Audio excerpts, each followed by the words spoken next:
Hi there, Taurus. Thanks so much for tuning in. I'm Astrogirl, and here is your forecast, February 9 through February 15. And there's not a lot to report this week. The major news is that Mercury, the planet of communication and clear thinking, is moving direct after being out of phase for 3 weeks. And it's moving direct in your 10th house of career and reputation.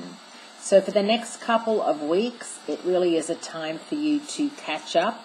Maybe you felt like you slipped behind in whatever race it is you feel you're in. Maybe for a promotion, maybe you want to get ahead with something. Maybe you feel as if you haven't started the year off on the right foot and Mercury retrograde made you take even one more step back.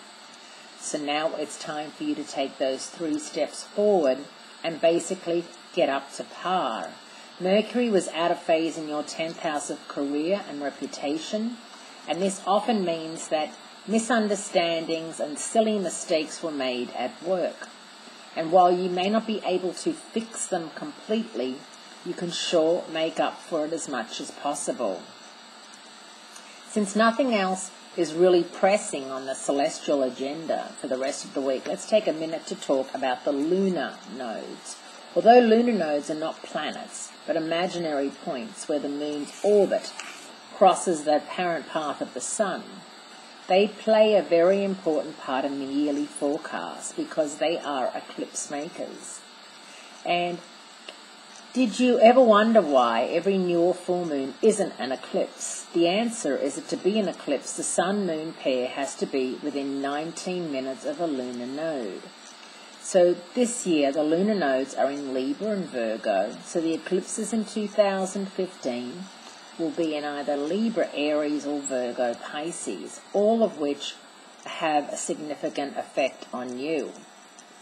If your birthday falls anywhere near the 2015 eclipses, this year could be a turning point in your life.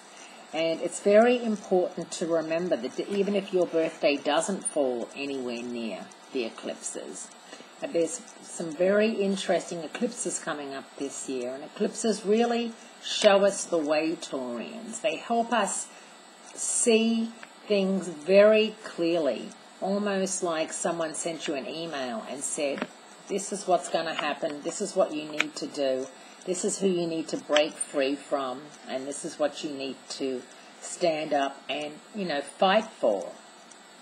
Sometimes when we lose our way, we just need that little bit of guidance. And for those of you who are feeling a little lost right now, know that guidance is right around the corner. And of course, it's Valentine's Day this weekend, and being a Taurus ruled by Venus, the goddess of love, you can get rather excited about Valentine's Day. However, for those of you who are single and have no Valentine and no Valentine in sight, do something else. Go to the movies. Don't see anything romantic. Go and go out with your dog and go to the beach and sit on the beach with the dog, or go for a hike. Get together with your girlfriends, stay home and cook and watch Sex and the City on TV and have a laugh. And remember, this time next year, you may very well have a Valentine. Thank you so much, Taurians. Great speaking to you, and I'll speak to you again next week.